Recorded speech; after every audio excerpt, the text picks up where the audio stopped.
Hello दोस्तों, मैं फिर से एक और वीडियो लेकर आ गया हूँ जो कि आप लोग देख सकते हैं यहाँ पे। लिंक हम डिस्क्रिप्शन में दे देंगे और आप सिंपली कुछ नहीं करना है। क्रोम ब्राउज़र में आपको चले जाना है और वहाँ पे सर्च मारना है ptspng.in। और सर्च मारने के बाद में आप देख रहे हैं इस तरह का पॉपअप खुल के बाहर आ जाएगा।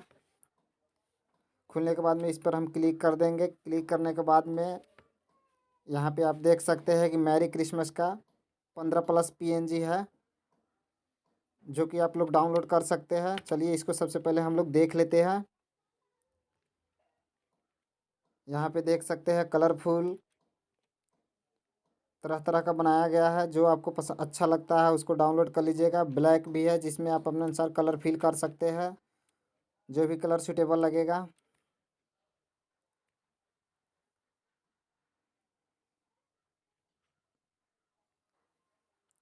भी आपको अच्छा लग रहा है उसको आप डाउनलोड करना चाहते हैं तो इस पर क्लिक कर देंगे और सिंपली कुछ नहीं करना है। यहाँ पे डाउनलोड हो गया है, ओपन करके हम देख लेते हैं।